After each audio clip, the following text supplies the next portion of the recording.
That's my mom right there.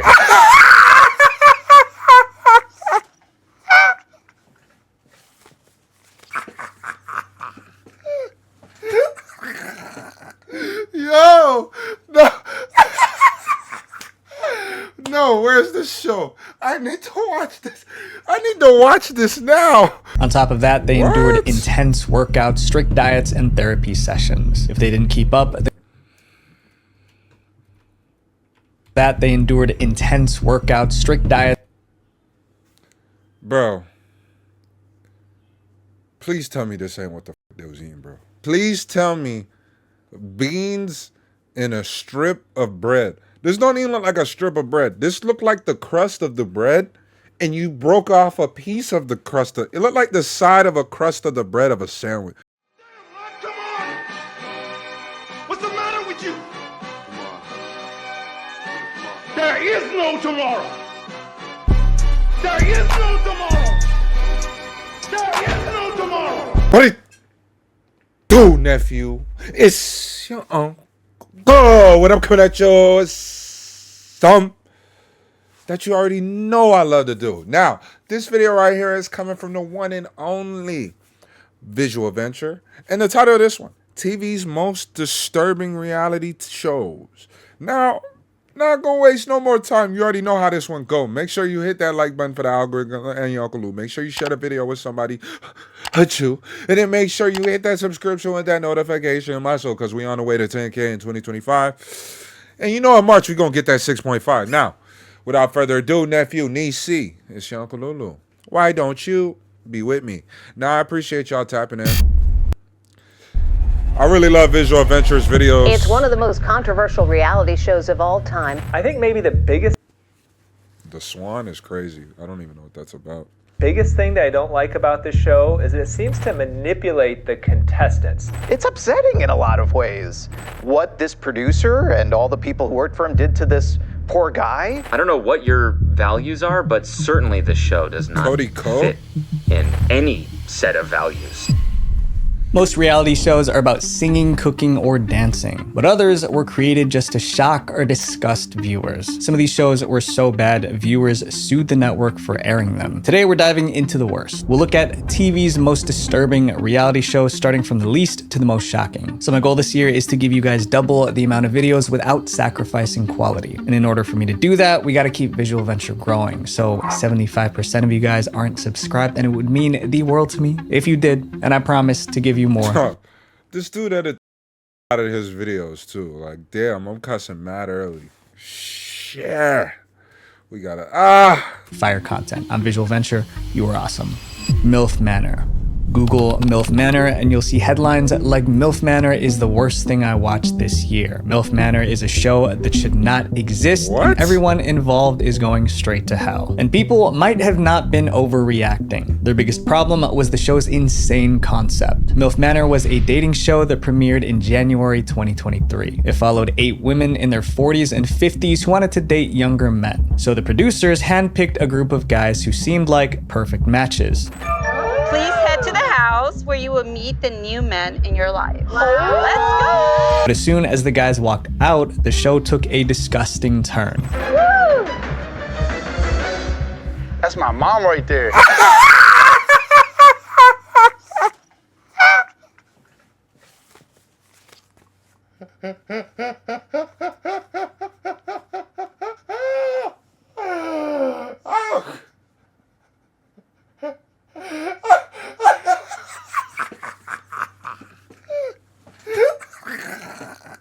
Yo, no. No, where's the show? I need to watch this. I need to watch this now. What is he talking about? That is so crazy. Bro, I'd be rolling. Oh my gosh. I'd be crying live. Oh my goodness. What? Oh my God. He's like, it took a disgusting turn. I'm like, bro, what could they be talking about, bro? That's crazy. They smile. My mom right there. These weren't just random young men. They were the contestants' own sons. They were the terrible. sons of the older women. That meant that every son had to watch his mother flirt, kiss, and date right in front of him. And the moms had to watch their sons do the same. I knew my son Gabriel was going to be in Mexico with me. I thought he was going to be on a separate dating retreat, but he's in my dating pool. But that was just the beginning. Instead of giving everyone separate rooms, the producer forced each mother and son to share a bedroom. So if a mom wanted alone time with one of the other guys, she had to kick her son out. Viewers were horrified, calling the show demented and weird. That is kind of weird, bro. However, for the mothers and sons on the show, the experience was worse. By the second episode, one of the sons was left legitimately traumatized after finding out what his mother did. The producers needed to keep the show exciting, so in every episode, contestants were forced into awkward challenges. In episode 2, they had to guess each other's inappropriate secrets. That meant that sons had to sit there and listen to their mom's bedroom experiences and vice versa. Obviously, it did not end well. During the challenge, one of the moms confessed to doing something with her son's best friend. Okay, my secret is I with your best friend. The son was speechless. He later told the show producers that he felt traumatized by the savage news. I'm not even gonna lie to you. What's the point of living after like bro? If I heard my mom tell me this in front of people we don't even know on a TV in front of oh my gosh. This is something I never saw coming. I did not expect this at all. 0%. That scene went viral and got everyone talking. Someone tweeted, "The pain in his face when his mom reveals her secret. Milf Manor is going to ruin these families." But instead of hurting the show, the negative publicity helped it grow. Soon, Milf Manor was one of the most popular shows of 2023. It was a train wreck, impossible to watch, yet impossible to look away from. This tweet said it best: Milf Manor being the single most demented, sick, and twisted television show put in television in the past 20 years. OMG, I will be seated for every episode. The first season, which aired on TLC, accumulated more than 45 million views. But people weren't watching because they liked Milf Manor. They watched just to complain. It seems to be unanimously the most and twisted and show I've ever seen. But the backlash didn't stop the producers from releasing Milf Manor Season 2 in 2024. This time, the single women were pursued by younger men and their fathers. Still weird, but in a different way. Milf Manor has a 14% rating on Rotten Tomatoes. And although it hasn't been confirmed, there's a chance Milf Manor Season 3 is already in the works. The show was a train wreck, but the worst part, these women had no control over their privacy. And that's not just a reality TV problem, it is an internet problem. Data brokers sell our personal information. You see, Visual Ventures, this is why I like you. You know, you're great at transitions and all that, and you selling the hell out of this product. They deserve to pay you, man. And money. But they not paying Everyone me. knew this next show would cause chaos because it involved kids, but the producers went ahead and made it anyway. Kid Nation. In 1954, someone wrote a book about kids trying to survive without adults. It was called Lord of the Flies. In the story, a bunch of kids decided to create their own society on an island. But before long, everything falls apart. Tempers flare, they turn on each other, and their society descends into chaos. So everyone was shocked when CBS announced a reality show about kids building their own society. They called it Kid Nation. And no surprise, it was a complete disaster. Welcome to Kid Nation. Kid Nation was filmed in an empty town in New Mexico. Like, even as a kid, I wouldn't watch that. 40 of America's smartest children were dropped off and told to run the town for 40 days. There were no adults to help them, just a camera crew who stayed out of the way. The kids were between the ages of 8 to 15. Imagine a world with no adults. Just 40 kids with a chance to build their own society. Our work is cut out for us. City kids, country kids, rich, poor, and everything in between. At first, it felt like an adventure. The kids were in charge, making their own rules. But then, everything started to go wrong. The problem started on day 1. As soon as they arrived, the kids were given their first physical challenge: haul all of their food and supplies to the abandoned town in the middle of the desert heat. But that was just the tip of the iceberg. I'm not gonna be with my parents, there's no adults, and I think I'm gonna die out here because there's nothing. When it was bedtime, they were given paper-thin, dirty mattress pads to sleep on. Food wasn't any better. They were only given canned goods and dried beans and had to learn how to prepare their own meals. Well, when we first started planning for dinner, I realized that a lot of us haven't done anything like this before. Then there was the issue of medical care. With no parents around, they were left to treat their own injuries. Medics were on standby, but they only stepped in when things got really bad. With each passing day, Kid Nation got more chaotic. Kids ate with their hands because there were no clean dishes. Fights broke out, and someone was always complaining about something. I don't see any food. No food. It looks like all our laundry and all our water is frozen in. But instead of stopping the show, producers just recorded the chaos. And then the police arrived to shut it all down. A few weeks into filming, New Mexico officials received an anonymous complaint about the conditions at Kid Nation. When inspectors showed up to investigate, they were turned away several times. Eventually, the show's producer were able to get law enforcement to back off. So, the mayhem continued. I think the town definitely really needs some law and order because the people are just doing whatever they want, whenever they want. The kids formed their own government by electing a town council, but all it did was create new problems and fights. I find that really funny that you say you were nice to everybody on day one. You treat me like I'm not gonna treat you good. The show lasted 6 weeks, but if things got too intense, any child could choose to go home. So 3 kids quit before the show officially ended. Kid Nation finally aired on CBS in September 2007, and it caused an uproar. Viewers weren't just shocked, they accused the show of breaking the law. Child safety advocates accused the show of violating child labor laws. But the network saw this coming and made sure they were protected. CBS defended Kid Nation, claiming the set was more like a summer camp rather than a place of employment. Before filming, they also had the kids' parents sign a 22-page waiver giving up all rights to sue. Still, viewers complained that this show was too reckless and that contestants could have been seriously hurt. The backlash was so intense that CBS never made a second season. This next show took the idea of beauty and pushed it way too far. The Swan. What happens when you mix plastic surgery and beauty pageants? You get this horrible show. The Swan was a reality show where women got plastic surgery to compete in a beauty pageant, and every step of the process was recorded for the world to see. But what aired on TV was so unsettling, it was called the most sadistic reality series of the decade. Bro, that sounds so like experimentative. Like, it sounds like something that you do in labs with, like, test animals. That's what this sounds like. Each episode began with the show selecting women they called ugly ducklings. Wow.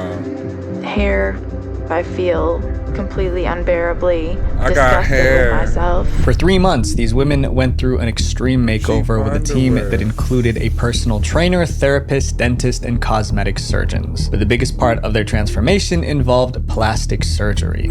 Women went under the knife for dramatic transformations, going from ugly ducklings, that's the phrase the show used, to beautiful swans. Contestants got new noses, cheek implants, lip injections, and other jobs, all done at the same time. It wasn't fun. Contestants were pressured into surgeries they didn't want. One woman was scolded by one of the plastic surgeons for refusing a nose job. Another woman felt mounting pressure from the show to continue getting more work done to her body. But things didn't get any easier after the surgeries either. For 3 months, contestants were completely isolated from their friends and family, only allowed brief phone calls each week. But the strangest part was that they weren't allowed to literally see themselves. Every mirror they came across was covered. On top of that, they endured intense workouts, strict diets, and therapy sessions. If they didn't keep up, they endured intense workouts, strict diets. Bro, please tell me this ain't what the fuck they was eating, bro. Please. What? Please tell me beans in a strip of bread. This don't even look like a strip of bread. This looked like the crust of the bread, and you broke off a piece of the crust. It looked like the side of a crust of the bread of a sandwich, of a regular slice of bread. Bro, you couldn't feed chitlins with this. Ants could eat this in one go. What is this? In therapy sessions. If they didn't keep up, the coaches would tear into them. One contestant was harshly scolded just for ordering cream cheese. It was a complete emotional shock. At the end of the 3 months, their final transformation was revealed. It was like going to bed and waking up looking like a different person. No way. Oh my God. But the show wasn't over yet. Each season, 9 contestants were chosen to move on to the Swan beauty pageant. Those who didn't qualify for the pageant were simply sent home with no further support. That was pretty cruel considering they just went through life-changing surgeries. What? And the people that they bring on to the show to undergo all these procedures do have sometimes profound psychological issues that they need help to work through. And this is not something that you can do in a 2.5-month program. Some contestants later said they struggled with depression after the show ended, but the show didn't care. They focused on the women who made it to the Swan pageant. And for those women, well, things didn't get any better for them either. Instead of celebrating each contestant's journey, the show turned their transformations into a competition, adding more pressure to an already stressful experience. And we've been, relying on each other, and then all of a sudden they're going to pit us against each other, not by our choices. The Swan pageant was a standard beauty contest with categories like evening gown, swimsuit, and lingerie. Whoever was considered the most transformed woman at the end was crowned the winner.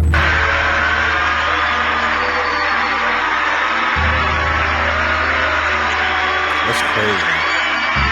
The first season premiered in April 2004, and it was a hit, averaging 9.1 million viewers a week. Despite the high ratings, it also received a ton of negative comments. The show stirred a major controversy, particularly over the ugly duckling crack. Critics called it hurtful and repellent. Mental health experts said it promoted dangerous beauty standards. But the whole setup and the people standing back there, it seems so contrived and fake that I just don't like it. Even plastic surgeons spoke out, saying it was risky to put contestants through so many surgeries in such a short time. After 2 seasons of non-stop criticism, The Swan was canceled. But as time passed, its reputation only got worse. Entertainment Weekly ranked it the worst reality television show ever produced. This next show wasn't just deemed disturbing by the public. I think we can all agree that the premise itself was meant to be as shocking as possible. My Strange Addiction. Every episode of My Strange Addiction was either tragic, creepy, or shocking, sometimes all 3. The show traveled across the country searching for people with the strangest addictions imaginable. The producers didn't want common struggles like gambling or substance use. They wanted addictions that would shock viewers to the core. And for 6 seasons, My Strange Addiction delivered exactly that, showcasing the strangest addictions ever seen on TV. One of the most unforgettable episodes followed a woman named Cassie. She recently lost her husband, and in her grief, she became addicted to eating his ashes. First, I lick my finger, and I don't just dip it in. I swirl around to kind of feel and get it caked on there good. And then I just eat it. Then there was Nathaniel. Don't just move past it. Bro, she dipped her finger in her husband's ashes. Caked on there good. Like it's fun dip. Like it's fucking fun dip. It's his ashes. Then there was Nathaniel, who was in a romantic relationship with his car. He kissed the car, took it on dates, and even got intimate with it. Love you, baby. It was love at first sight. His body and then his interior and everything just together just seemed to fit. And I just felt an instant connection. Some addictions were more about appearances. One man spent thousands of dollars on surgery to look like a celebrity. Some people buy fancy cars or fancy mansions, and what I do with my money is I get surgery to look more like Justin Bieber. Dog, sick ain't even a freaking word, dude. Sick is not even the word. What? Then there was a woman who ate beds, literally. My name is Jennifer. and I'm addicted to eating mattresses. Some of these addictions weren't just strange, they were dangerous. A woman named Lori couldn't fall asleep without her blow dryer turned on next to her. Firefighters warned her it was a serious fire hazard, but she couldn't stop. She, one night, turned on this blow dryer, and the sound of it, the warmth of it, just instantly put me to sleep. And from that night forward, I was hooked. The show quickly became a hit. With each episode, the addictions got stranger and more shocking. But then, one addiction was so bizarre that viewers started to wonder if the entire show was fake. In season 3, episode 27, a woman appeared on the show with a not-so-safe craving. My name is Shannon, I'm 20 years old, and I'm addicted to drinking gasoline. This episode was so outrageous it made people start asking questions. A Quora user wrote, "Can someone actually drink gasoline daily without ending? I just can't believe she's walking and talking normally. This has to be fake, right?" I knew it was fake. I knew it. I knew it. Look, now I did have that thought before with that show. You know, My Strange Addiction. I knew some of them things was fake, but like some of them is crazy too. That person wasn't alone. On Reddit, there was a whole conversation about if the show was fake. I mean, how could someone eat a mattress and not end up in the hospital? And that led to an even bigger question. If these addictions were real, was the show actually helping anyone or just using their struggles for entertainment? Most shows about addiction try to help people recover. My Strange Addiction didn't. It just filmed their struggles and moved on. The show pretended to care. Toward the end of the show, a therapist is usually brought in to assess the addiction and advise on the best course of action for the individuals to take. But most of the time, the therapist's advice wasn't helpful. One critic said it best: "Afflictions are fascinating, but too much time is spent gawking at their odd behavior as opposed to treating it. Only in the final moments do therapists pay a visit, and they oversimplified things by suggesting exercise and journaling." After 6 seasons, My Strange Addiction ended in 2015. Till today, clips from the show still go viral, but no one can answer the biggest question: were the addictions on the show real, or was the entire show one big scam? This next show was built on a foundation of lies and deception. Scare Tactics. Bro, he's hitting on all the shows, bro. Scare Tactics with Tracy Morgan was the 2003 to 2013, Scare Tactics aired 114 episodes. And in every single one, the goal was the same: to terrify people like never before. Used to come on after ECW, the cameras are hidden and people's everyday fears are exposed. It was a hidden camera show that lured people into terrifying situations. They thought they were being hunted by monsters, abducted by aliens, or haunted by ghosts. And it was their own friends and family that set them up. Each episode began with a setup. Well, I wanted to set up Ryan tonight on Scare Tactics because he always thinks he is so big and bad, and like I just wanted to prove to everyone once and for all, like, you know, he's not as hardcore as he always thinks that he is. The show went all out, using actors, costumes, and special effects to make everything feel real. The prank always started with something normal, like a job interview or a car ride. Then suddenly things took a terrifying turn. No, I have nothing to do with it. You want my formula? You want my formula? And just when the victim was about to lose it, the actors dropped the iconic line, "You're on Scare Tactics." Because you're on Scare Tactics. Are you serious? Your boyfriend Matt set you up. One of the worst pranks involved a rat monster experiment. The person being set up was hired as an assistant in a mysterious lab. Everything seemed fine until one of the experiments escaped. There's like a little monster man running around in here. What was it? Most viewers thought it was hilarious. Some felt the show was going too far with their scares. And then one day, Scare Tactics scared someone so much she sued the show. In March 2002, Scare Tactics picked their next target, Cara Blanc, a grade school teacher. With help from her friends, they lured Cara to an isolated location. Then out of nowhere, an actor in an alien costume jumped out. Cara panicked. The alien chased her everywhere. At the last second, the actors revealed it was all fake. Everyone else laughed, but Cara wasn't amused. She was furious and she wanted payback. Cara sued the show, claiming that she had to be hospitalized for physical injuries as well as severe emotional distress. She also asked the court to stop her episode from ever airing. In the end, Scare Tactics paid Cara a low 7-figure sum, and her episode was never shown. Since then, more people have complained about the show, raising points like, what if someone had a medical condition? What if they fought back and hurt hurt the actors. But everyone was usually always fine in the end. Even the ones who cried usually laughed when they realized it was all fake. So far, there's been 5 seasons of Scare Tactics. And in October 2024, it was revived for a 6th season. Wow. Laugh it up. You could be next. I admit, I used to watch this next show back in the day, and I'm surprised it wasn't canceled. Fear Factor. Joe Rogan. Fear Factor made people face their worst fears for a chance to win $50,000 US. But these weren't ordinary fears, they were extreme. You're gonna climb that 110-foot tower, you will walk to the edge of the platform, and you will leap from the edge, grab a hold of that cargo net. You'll be jumping twice your body length. Even the host, Joe Rogan, thought something bad could have happened because the stunts were so risky. Luckily, no one got seriously hurt. Still, a lot of terrible things happened because of Fear Factor. Fear Factor premiered on NBC in June 2001, right when reality TV was starting to take off. NBC wanted a show so wild, so extreme that no one could ignore it. So they created Fear Factor.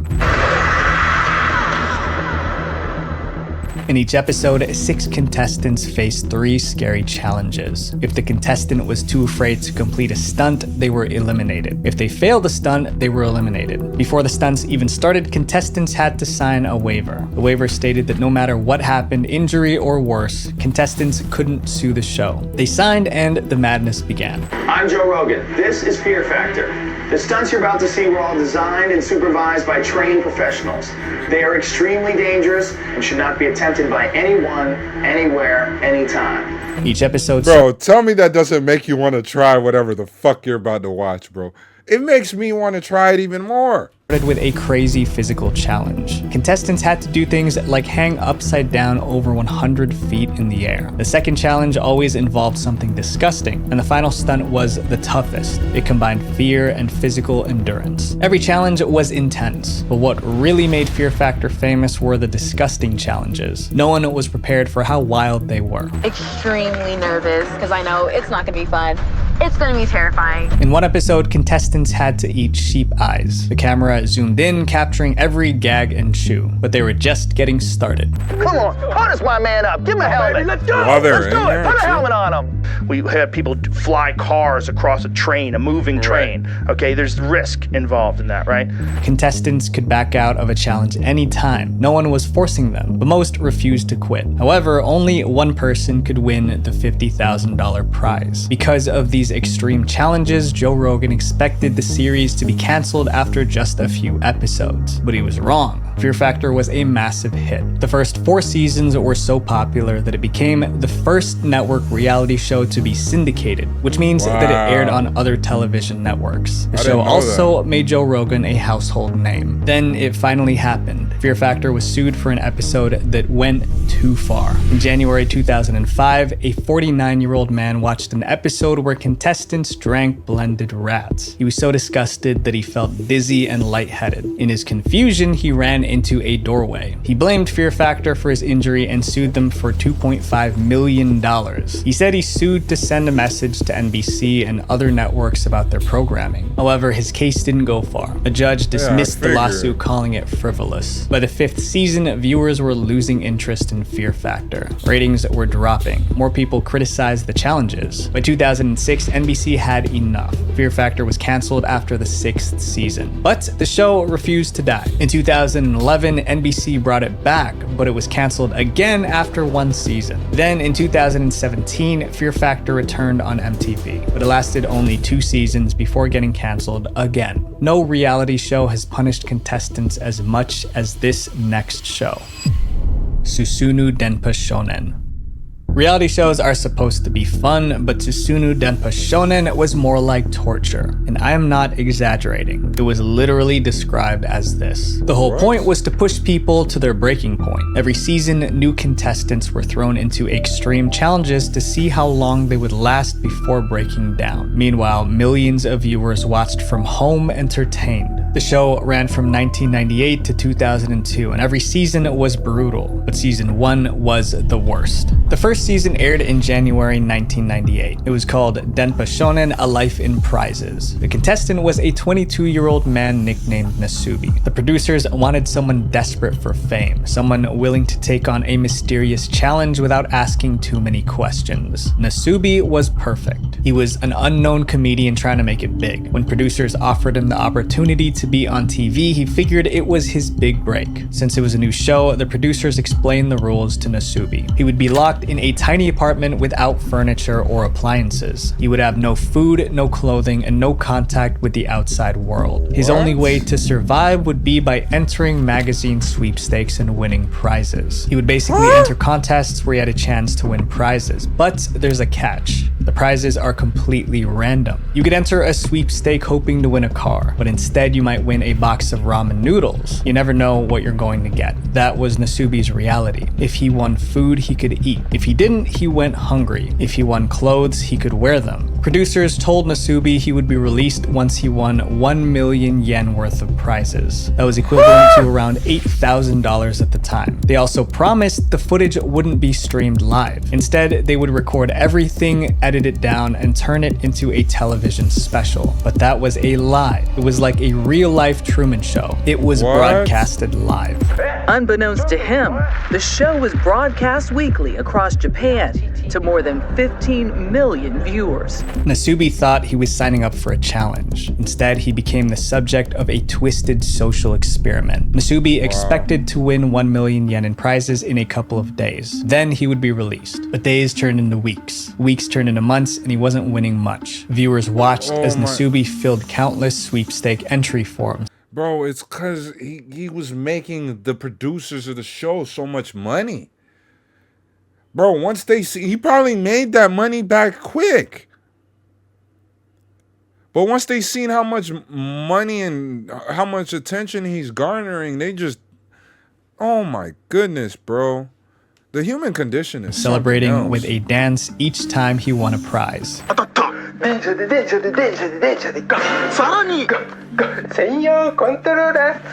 Unfortunately, most of his prizes were bizarre or useless in his situation, like a tent too large to unfold in his room or a bicycle without any space to ride. He barely won food. He sometimes went days without eating, and when Nasubi finally won a piece of meat, he was overjoyed. 5分後 That thing do look good though. He also had no human interaction, so he talked to himself and the camera. After a couple of months, it seemed Nasubi was slowly losing his mind. All this time, he had no idea that 15 million viewers around Japan were watching his every move. Nasubi knew the door was open and that he could leave if he wanted to, but he kept going, determined to reach his goal. At first, I was excited, and I was thinking about all kinds of things, like how to do something funny in this space. After about a week, I began to worry about whether I could really continue this on my own. It took Nasubi 15 months to win enough prizes to be set free. Wow. 15 months of isolation and hardship. Nasubi's story is the most infamous, but other contestants went through extreme challenges too. In one season, 2 men had to hitchhike all the way from South Africa to Norway. In another, contestants were stranded on a desert island and told to build a raft to escape. These weren't just challenges, they were life or death situations disguised as entertainment. Despite the cruelty, Susunu Denpa Shonen was a hit in Japan. Viewers loved watching it. But over time, people started to condemn the show. It felt morally wrong to push people to their limits just for entertainment. It's upsetting in a lot of ways. What this producer and all the people who worked for him did to this poor guy. The show finally ended in 2002, but it's considered the ultimate example of how far a reality show will go for attention. Some reality shows take things way too far, and I believe that entertainment should never come at the expense of someone's well-being, because when the cameras turn off, the damage stays. Visual Venture. Shout out to you, Visual Venture. I've been low-key spamming his videos in my free time. I really enjoy the videos, so make sure you guys head to the link down in the description and show Visual Venture some love, man. Definitely didn't know that a lot about the TV shows that I've seen on here. I want to say the craziest ones was definitely that last one and the old Milf Manor one. Like, bro, you would have lost me when you talking about, yo, that's my mom. Bro, that was crazy to me. But let me know which one you think was the craziest one, and let me know which one you think he did not put up on here. Let me know down below in the comments. Nephew Nisi, I'll catch you in the next one.